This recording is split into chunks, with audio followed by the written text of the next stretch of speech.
Et si je vous disais que votre téléphone ou votre tête d'oreiller sabotent votre peau et vous font vieillir plus vite que vous n'en avez l'air? Surpris? Dans cette vidéo, je vais vous révéler 8 habitudes invisibles qui ruinent votre peau et vous font paraître plus vieux et plus laid au quotidien. À la fin, vous saurez exactement quels petits gestes changer pour retrouver un éclat immédiat. Restez bien jusqu'au 8e point, c'est celui qui concerne 90% d'entre vous et c'est le plus facile à corriger. Ok, allons-y. Saboteur numéro 1, le smartphone et les mains. On commence fort. Le premier saboteur est probablement dans votre main, ou à moins de 30 cm de vous en ce moment même. C'est votre téléphone. Saviez-vous qu'un écran de smartphone abrite en moyenne 10 fois plus de bactéries qu'une lunette de toilette? Entre la chaleur de la batterie qui favorise la prolifération bactérienne et le fait qu'on le pose partout, table de café, transport, salle de sport, votre téléphone est un véritable nid de bactéries. Le problème est que chaque fois que vous collez ce téléphone contre votre joue pour un appel, vous faites 3 choses terribles qui abîment votre peau. 1. Vous transférez des milliers de bactéries directement dans vos pores. 2. Vous créez de la friction, ce qui irrite la barrière cutanée. Et 3. Vous emprisonnez la chaleur et la sueur, créant l'écosystème parfait pour les boutons. Et si vous vous dites « c'est bon, je ne téléphone jamais, j'envoie des vocaux » ou alors « j'appelle en haut-parleur », détrompez-vous. On touche notre visage environ 23 fois par heure de manière inconsciente. Vous scrollez sur Insta, vous touchez l'écran et 10 secondes plus tard, vous vous grattez le nez ou vous appuyez votre menton sur votre main. Les bactéries sont transférées, inconsciemment. Comment donc y remédier? La solution est ultra simple, mais presque personne ne le fait plus. C'est utiliser des écouteurs pour vos appels.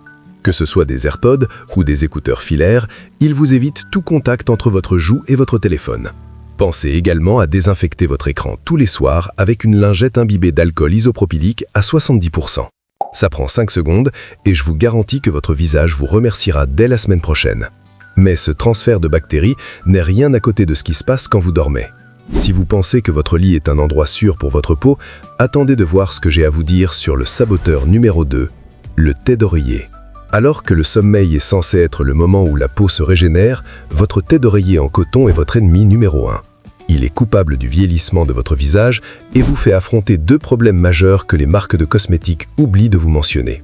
Premièrement, le coton est une matière extrêmement absorbante. Pendant que vous dormez, il ne se contente pas de soutenir votre tête, il boit. Il absorbe l'eau de votre peau et pire encore, il pompe même la vitamine D que votre peau a absorbée en journée en provenance du soleil. Résultat, vous vous réveillez avec une peau déshydratée et froissée. Deuxièmement, votre thé d'oreiller accumule nuit après nuit des cellules mortes, du sébum, de la sueur et des restes de produits capillaires. Ça devient un point de dépôt important pour les acariens et les bactéries. Si vous ne changez pas votre tête tous les 2 ou 3 jours, vous frottez votre visage sur ce mélange pendant 8 heures. Aussi, un détail que personne ne surveille est la lessive. Beaucoup utilisent des adoucissants et des parfums de synthèse pour laver leurs draps. Pourtant, ce sont des produits trop agressifs. C'est la cause numéro 1 des rougeurs inexpliquées et des petites plaques sèches au réveil. Pas de panique, vous n'aurez pas besoin de dormir debout. Passez à une tête d'oreiller en soie ou en satin. Contrairement au coton, la soie n'absorbe pas l'humidité et laisse votre peau glisser sans créer de plis de sommeil qui finissent par devenir de vraies rides. Changez également votre tête 2 fois par semaine ou retournez-la après la 2e nuit pour diminuer l'interaction avec les bactéries. Pour la lessive, utilisez des produits hypoallergéniques, sans parfum. Votre peau sera luisante dès le réveil. Mais attention, avoir des têtes propres, c'est encourageant. Cependant, il est possible que vous commettiez une erreur fatale à peine sortie du lit. Cette habitude décape littéralement votre visage et c'est le saboteur numéro 3, l'eau trop chaude. On arrive à l'habitude la plus difficile à briser car elle est très agréable, surtout en hiver. Imaginez, il fait froid, vous sautez sous la douche et vous montez le thermostat au maximum. Vous passez le jet d'eau brûlante directement sur votre visage parce que, avouons-le, ça fait un bien fou. Cependant, pour votre visage, c'est une agression pure et simple. On appelle ça un choc thermique. Votre peau possède une barrière naturelle appelée le film hydrolipidique. C'est un mélange de sébum et de bonne graisse qui garde l'eau à l'intérieur et les impuretés à l'extérieur. En lavant votre visage à l'eau trop chaude, vous dégraissez littéralement votre peau. Vous détruisez cette barrière.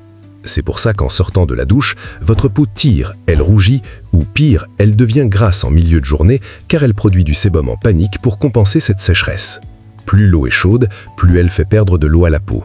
Alors quand il fait très froid et que vous voulez prendre une douche sans grelotter, lavez votre visage au lavabo, avant ou après votre douche, à l'eau tiède, environ 30 degrés. Testez l'eau. Si elle est trop chaude pour le dos de votre main, elle est certainement beaucoup trop chaude pour votre visage. Si vous voulez un meilleur résultat, rincez votre visage à l'eau fraîche à la fin. Ça resserre les pores et stimule la microcirculation. Saboteur numéro 4, l'alcool et le café. On en consomme beaucoup en journée, le café pour démarrer et l'alcool pour décompresser. C'est un point qui peut fâcher, mais je dois vous dire la vérité. Ce duo est un véritable cocktail de sécheresse pour votre peau. Le café et l'alcool sont des diurétiques, c'est-à-dire qu'ils forcent votre corps à expulser l'eau. Le problème, c'est que votre corps est intelligent. S'il manque d'eau, il va d'abord la puiser là où il pense qu'elle est moins vitale, la peau. C'est pour ça qu'après une soirée arrosée, vous avez le teint gris, les cernes creusées et les ridules de déshydratation qui apparaissent d'un coup autour des yeux. Et le café, en plus de vous déshydrater, stimule le cortisol, l'hormone du stress. Je ne vous demande pas d'arrêter les deux, mais d'appliquer la règle de 1 pour 1. Elle stipule que pour chaque tasse de café ou chaque verre d'alcool, vous buvez un grand verre d'eau immédiatement après. Cela compense la perte d'eau. Si l'alcool et le café vous déshydratent temporairement, le saboteur qui suit s'attaque aux fondations mêmes de votre visage. Parlons du saboteur numéro 5, le sucre. Il est fortement recommandé d'éviter les sodas, les bonbons, les pâtes ou le pain blanc, car le glucose en excès dans le sang vous cause des problèmes à tous les niveaux dans l'organisme. La peau n'en est pas épargnée. La consommation de produits très riches en sucre vous donne un teint jaunâtre, votre peau perd en fermeté et des rides profondes s'installent prématurément, notamment au visage. Mon conseil n'est pas de supprimer le sucre à 100% car le corps en a toujours besoin, mais de surveiller l'index glycémique de chaque aliment. Privilégiez les aliments qui libèrent le sucre lentement comme les céréales complètes, les pois chiches, les lentilles, la patate douce ou les flocons d'avoine. Et petite astuce pour une peau douce et lisse sur le long terme, commencez vos repas par des fibres, comme les légumes et les salades. Il ne reste plus que 3 saboteurs silencieux. Après le téléphone, le thé d'oreiller, l'eau trop chaude, l'alcool et le café, et enfin le sucre, les 3 derniers saboteurs sont beaucoup plus sournois que les autres, surtout le dernier.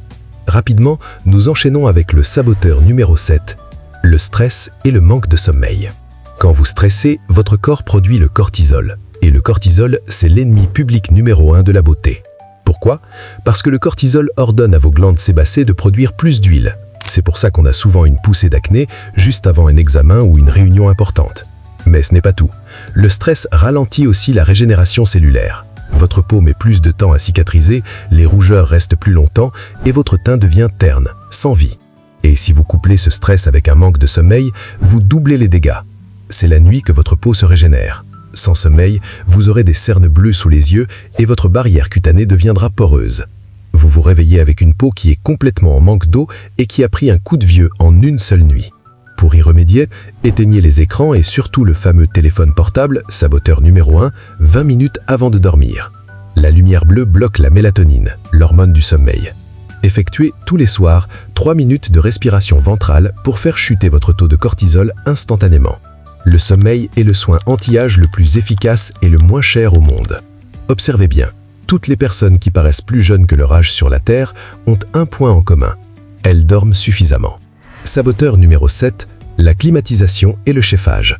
On passe 90% de notre temps à l'intérieur. Et là, il y a le chauffage excessif en hiver ou la climatisation lorsqu'il fait chaud. On adore les régler la température parfaite, mais votre peau, elle, déteste ça. La climatisation fonctionne en extrayant l'humidité de l'air pour le refroidir.